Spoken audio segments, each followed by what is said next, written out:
Hi, thank you so much for joining today. My name is Angelica Ayoki. I am a counselor with our Mesa STEM Academic Success Center, and I'm going to be presenting our Recognizing and Managing Burnout workshop today. The material for this presentation will be available right underneath the recording, so you'll have access to this PowerPoint. And if you have any questions after you watch this recording, please feel free to reach out to myself, Angelica, or you can reach out to Christine Reed as well. All right, so what is burnout? Also known as running out of gas. So burnout is the reduction of a fuel or substance to nothing through use or combustion. The type of burnout that we're going to be talking about today is a state of emotional, physical, and mental exhaustion caused by excessive and prolonged stress.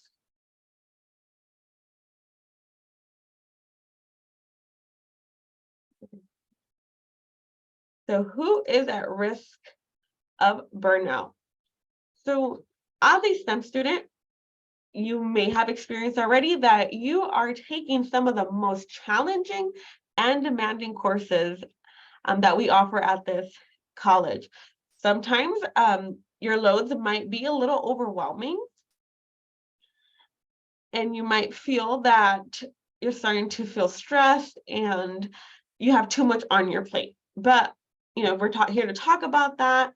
And sometimes students are at risk of burnout when they're high achievers. As a STEM student, you have big goals for yourself.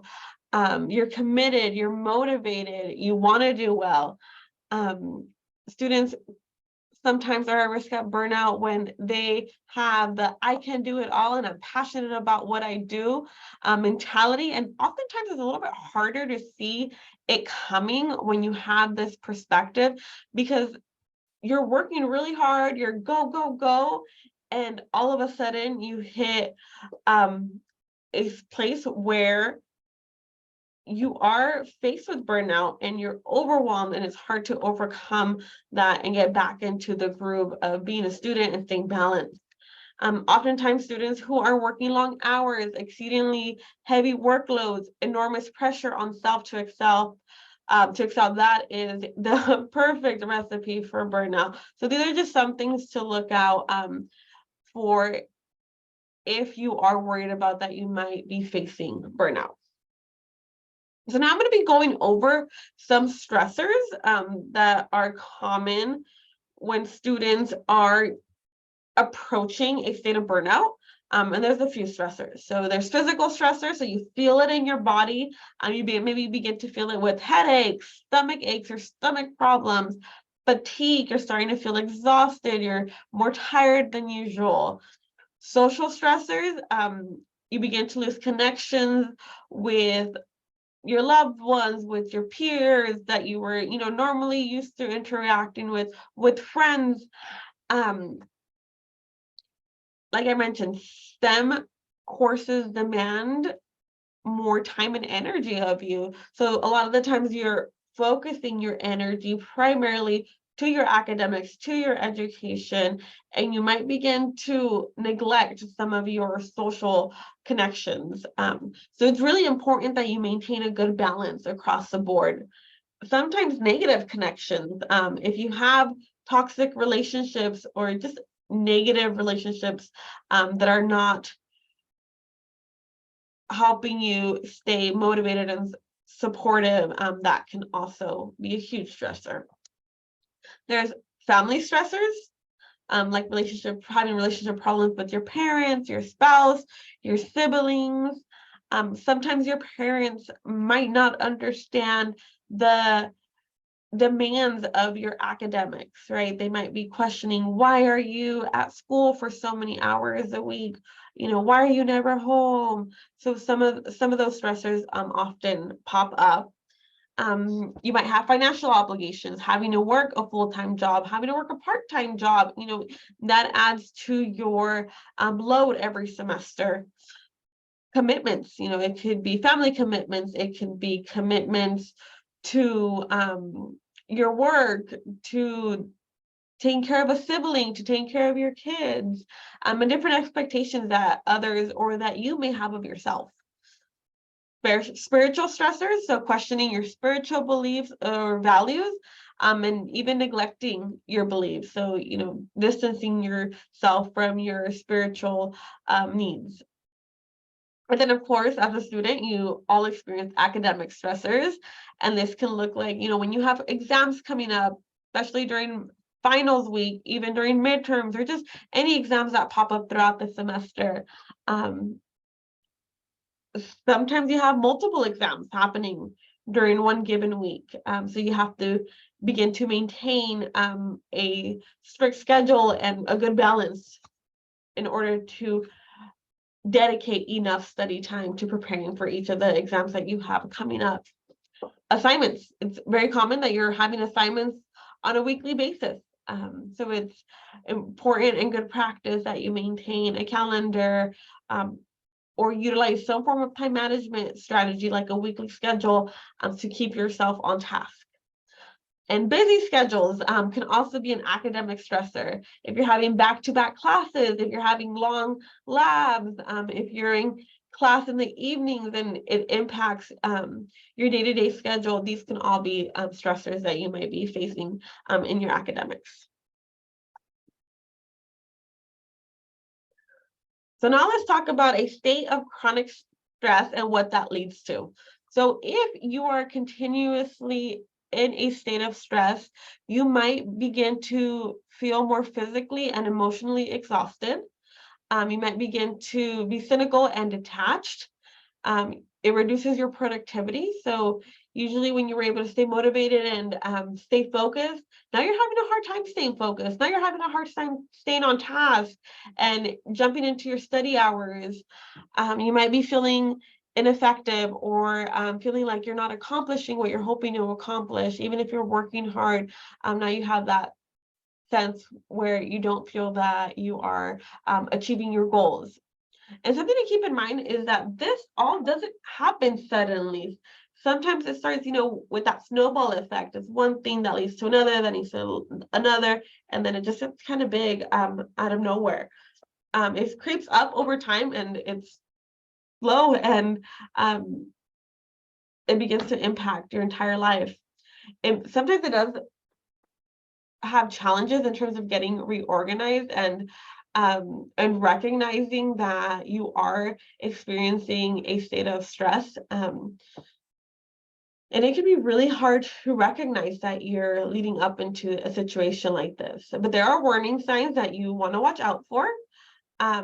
You might begin to notice that your drive, your enthusiasm, your passion, your energy, and all those great qualities are beginning to get hijacked by this state of stress. And physically, how you might feel exhausted and emotionally, you might begin to have chronic fatigue, insomnia, hard time sleeping, forgetfulness, or impaired concentration and attention. You might experience some physical symptoms like chest pain, heart palpitations, shortness of breath, dizziness, headaches, and stomach aches. You might notice that you are beginning to get ill more often. Your immune system maybe have been compromised. You might have loss of appetite, and you might also be experiencing some anxiety and depression, anger. And these are all things to look out for in terms of your physical and emotional well-being. And now some signs of cynicism, detachment, and ineffectiveness, and lack of accomplishment. So you might begin to feel like you're not enjoying being a student, something that you were previously passionate about, excited to come to school, engaged in school. You might begin to feel like, this is something that you no longer want to do. You might be a little bit negative and have a negative approach or outlook to your academics. You may begin to isolate and detach from your support network, from your peers that have been around, from your study groups. And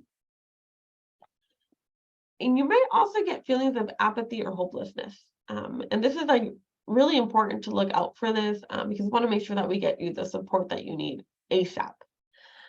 You might also notice that you're more irritable and now you're lacking productivity and you're not pulling the grades that you used to pull, you're maybe missing assignments, forgetting that you have assignments due, not showing up to class, not being prepared for exams. So poor performance is also another sign of cynicism, detachment, ineffectiveness, and lack of accomplishment.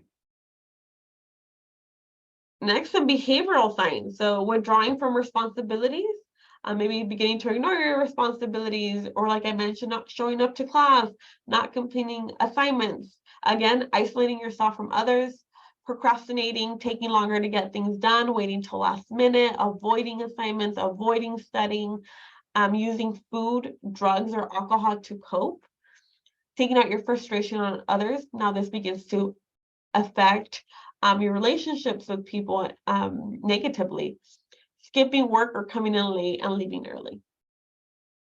So these are all signs to look out for that I have gone over in the event that you begin to feel like you're, approaching a state of burnout, right? So if you begin to see these signs, you want to take a step back, talk to somebody, talk to your counselor, talk to a therapist here on campus, talk to your instructor, get the support that you need.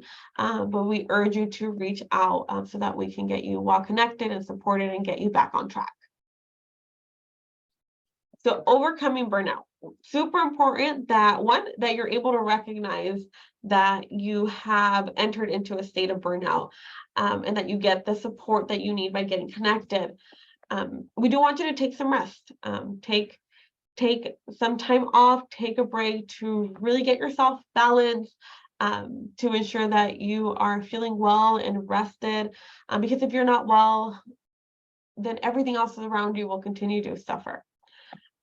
We want you to assess, take inventory and make a list of the situations that cause stress, that cause anxiety, that cause your worry, that are making you frustrated, that are causing you to feel hopeless. You don't have to rush in developing a list, but we do want you to reflect on, how did you end up here? How can we get you back into a position where you're well balanced to be successful? Evaluate how to modify the situations to reduce stress, implement and remodify if needed. So you got to find what works for you. What are some of the areas that you need more focus on? What are some of the areas that you need to step away from, even if it's temporarily, just to get you back into a good state of mind. In recovery, it's okay to say no to new commitments. I know sometimes it's hard when you're asked for a favor, when you're asked to socialize or to hang out, it's hard to say no. But you got to keep in mind that you are the most important piece in this situation and that we have to keep you well and healthy. So it's okay to say no. Delegate whenever you can, whenever it's appropriate. If there's somebody available to support you and help you with tasks, as long as it's appropriate, it's okay to get help and it's okay to delegate some of the things that need to be taken care of that can be taken care of by others. Control your gadgets, especially if you're being distracted by your phone, like if you're on social media. If your gadgets are a distraction for you, you want to make sure that you are using them wisely and not using them to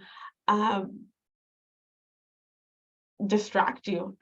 Your gadgets, I see them as tools and resources oftentimes, but of course there's social media on there that can keep you distracted and keep you on and sidetracked for long periods of time. So make sure that when you are in a state of recovery that you are controlling your gadgets as much as possible. A lot of the times individuals are highly impacted by what they see on social media. And if you're finding yourself that's you, that social media is impacting you, you might also want to take a break from being on social media. Socialize, but also make sure that you are having good quality relationships. You want to make sure that you're surrounded by those who are cheering you on, by those who support you, by those who bring the best out of you. Avoid toxic relationships by all means. Lessen the workload. We might need to lessen the amount of courses that you're taking each semester. We may need to lessen the amount of work hours that you're working each week. We're here to support you with that. And we understand that sometimes students need to be full-time students for financial aid purposes, and we understand that sometimes you need to have a job in order to pay for academic expenses. And, you know, as your counselor, we'll help you through making those decisions as to where to give and take, and help you through that process. Reduce the need of perfection, and seek support. You have a good support network here at Hancock. Think about the people who are on your team, your instructors, your counselors, our Mesa STEM staff. We all want you to be successful. So if you're ever in a state where you need extra help, where you need someone to talk to, please make sure to reach out. And then I'm just going to go over some uncommon strategies to manage stress. Getting out of nature, go on a hike, look at the sunsets, put your toes in the grass and the dirt, take a walk on the beach, take deep breaths, you know, take in that fresh air. Another way is to get back to the community, help a friend, help a family member. If there is conflicts in your life that you need to resolve because they're impacting your day-to-day life, because it's impacting how you feel, your mental health, you want to make sure that you're resolving those conflicts, current conflicts, past conflicts. If they're continuing to impact you, you want to make sure that you are getting some peace of mind by resolving them. And we want you to keep your spark. Stay committed to basic maintenance. I highly urge you to build in sleep to your daily schedule. Try to get 6 to 8 hours a day. You need to, you know, get that rest so that your brain can recharge, so that you're well energized, and that when you're in school, that you're ready to learn. Eat well and regularly. Try to plan out healthy meals that nourish your body, that help you stay focused, and make sure that you're doing this regularly. You want to have a good breakfast. You want to make sure that you're eating lunch and dinner. Drink plenty of water. Just trying harder doesn't always work. Practice daily relaxation. Remember to breathe. Pay attention to your body. Remember, it's okay to say no. Try to build in exercising to your daily schedule. Look for the positive, you know, focus on all the good things, and try to avoid, you know, thinking about those negative things that might be going through your mind. Seek balance in your day and eliminate tasks that do not contribute to your number one priority. Disconnect a bit when needed. And, you know, something to keep in mind, you know, when you're engaging in activities or when you are putting in energy to different things, you want to make sure that whatever you are engaging in, whatever activities that you're participating in, you want to ensure that those are aligned with your goals, with your values, right? You don't want to be wasting your time on things that are not important, on things that are not going to help you achieve your goals in the long run. And something to keep in mind is you're not alone. Help others. Look out for one another. As STEM students, you have peers that you are well connected with in your classes. Be there for each other, support each other. Remind one another to breathe, exercise together, keep one another positive, and share your story. I like to think that our Mesa STEM community is, you know, a big family. So definitely tap into your support network here through Mesa STEM. And that is all I have for you. Thank you all for watching today. And again, if you have any questions, please feel free to reach out. Have a wonderful rest of your day.